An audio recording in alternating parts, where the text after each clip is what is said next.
السلام علیکم ورحمۃ اللہ وبرکاتہ۔ ہماری سنہری کرنیں کی کتاب میں سے جو آج کا ہمارا ٹاپک ہے وہ ہے 11 اسے عقل مند بیوی مل گئی۔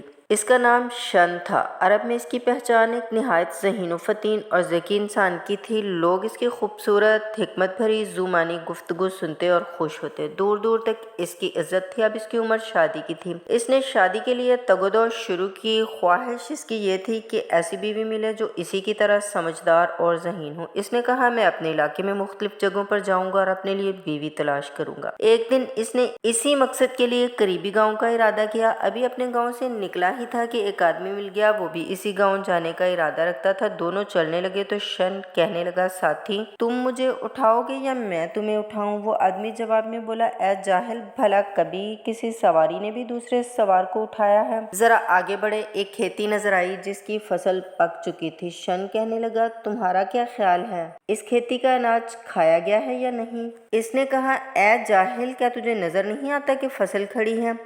ذرا آگے بڑھے تو انہیں ایک جنازہ جاتا دکھائی دیا۔ شن نے اپنے ساتھی سے پوچھا، تمہارا کیا خیال ہے، یہ جنازہ والا شخص زندہ ہے یا مردہ؟ اب تو اس کے ہمسفر کے صبر کا پیمانہ لبریز ہو چکا تھا۔ کہنے لگا، دنیا میں بڑے بڑے جاہل اور غبی لوگ دیکھے مگر تیرے جیسا کوئی نہیں دیکھا۔ کیا کبھی تم نے کسی زندہ شخص کا جنازہ قبرستان کی طرف جاتے ہوئے دیکھا ہے؟ اس دوران ان کا مطلوبہ گاؤں آ گیا۔ وہ آدمی اپنے گھر پہنچا تو اس نے اپنے گھر والوں سے اس شخص کا ذکر کیا اور باتیں بتائیں۔ اس کی ایک بیٹی تھی جس کا نام طبقت تھا۔ وہ لڑکی کہنے لگی، ابا جان، اس شخص کا یہ کہنا کہ تم مجھے اٹھاؤ گے یا میں تمہیں اٹھاؤں، اس کا مفہوم یہ تھا کہ وہ آپ سے گفتگو کرنا چاہتا تھا تاکہ کہتے سنتے سفر کٹ جائے۔ اس شخص کا یہ کہنا کہ تمہارا کیا خیال ہے، اس کھیتی کا اناج کھایا گیا ہے یا نہیں، اس سے مراد یہ تھی کہ کہیں ایسا تو نہیں کہ اس کھیتی کے مالکان نے اس کھڑی فصل کو فروخت کر کے اس کی قیمت کھا لی ہو۔